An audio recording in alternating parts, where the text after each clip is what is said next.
नमस्कार दोस्तों, हम लोग पढ़ने वाले हैं आज अर्थालंकार का भेद व्यतिरेक अलंकार और प्रतीप अलंकार।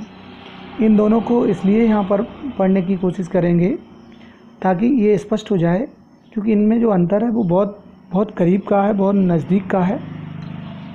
अर्थालंकार का भेद जो व्यतिरेक अलंकार और प्रतीप है, ये परीक्षाओं में, विशेषकर प्रतियोगी परीक्षाओं में बहुत पूछे जाते हैं और उस स्थिति में विद्यार्थियों को और परीक्षा देने वालों को समझ में नहीं आता क्या करें ऐसी स्थिति में। तो मित्रों, ये अलंकार पर अभी चर्चा करेंगे, पढ़ेंगे, लेकिन इससे पहले यदि आपने इस चैनल को सब्सक्राइब नहीं किया तो मेरा अनुरोध है कि चैनल को लाल बटन दबाकर सब्सक्राइब कर लें और इसके बाद वीडियो देखते हैं। अगर कुछ सुझाव हों तो ज़रूर कमेंट बॉक्स में लिखिएगा। किसे कहते हैं व्यतिरेक अलंकार, क्या परिभाषा है? तो मित्रों, हमें ये परिभाषा देने से पहले एक बार फिर, वैसे कई बार बताया जा चुका है, उपमेय किसे कहते हैं, उपमान किसे कहते हैं।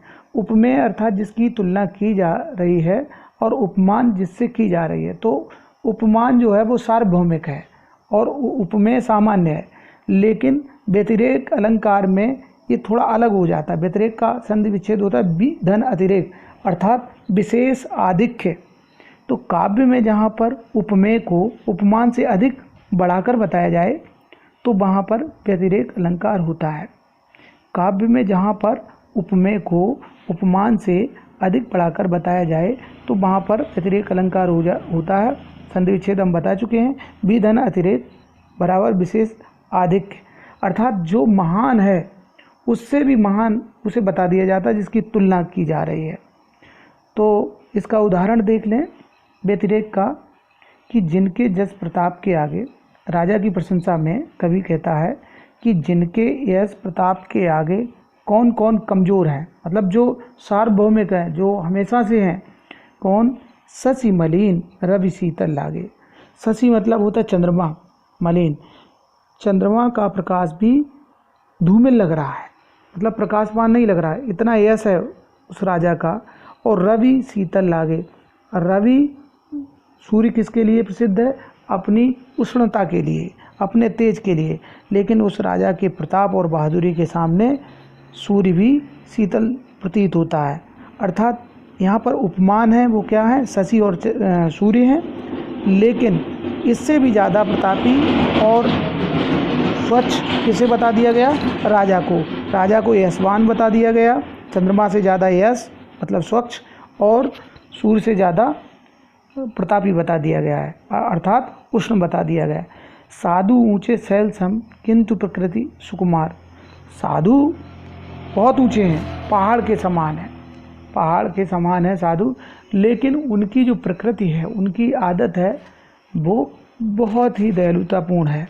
तो मित्रों, ये था व्यतिरेक अलंकार, और इसमें जो हमने बताया था कि एक इसके जैसा ही प्रतीप अलंकार होता है।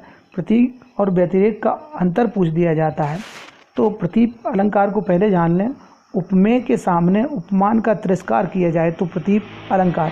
पहले उपमा में उपमान से उपमेय की तुलना की जाती है, व्यतिरेक में उपमान से ज़्यादा बता दिया जाता है उपमेय को, और इसमें उसे लज्जित कर दिया जाता है उपमान को, मतलब और बहुत ज़्यादा कम कर दिया जाता है।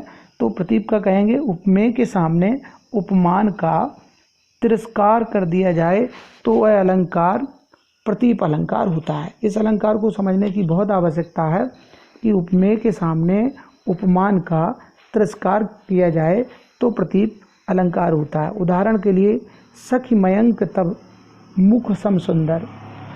सखी, चंद्रमा यद्यपि मुख के समान सुंदर है, लेकिन मुख ही है। तो यहाँ पर मुख जो सार्वभौमिक नहीं है, चंद्रमा उपमान है, और उपमान को बहुत कमतर बता दिया गया है मुख के सामने। तो यहाँ पर प्रतीप अलंकार होता है। और दूसरा वही व्यतिरेक जो मैं पूर्व में बता चुका हूँ कि उपमेय में उपमान की अपेक्षा कोई लक्षण अथवा गुण विशिष्ट बताया जाता है तो वहाँ पर व्यतिरेक अलंकार होता है। मुख मयंक सो है सखी, मुख मयंक सो है सखी, मधुर वचन सविशेष। मुख जो और चंद्रमा एक जैसे हैं, लेकिन मुख की एक और विशेषता है, वह विशेषता है वह मधुर वचन भी बोल सकता है।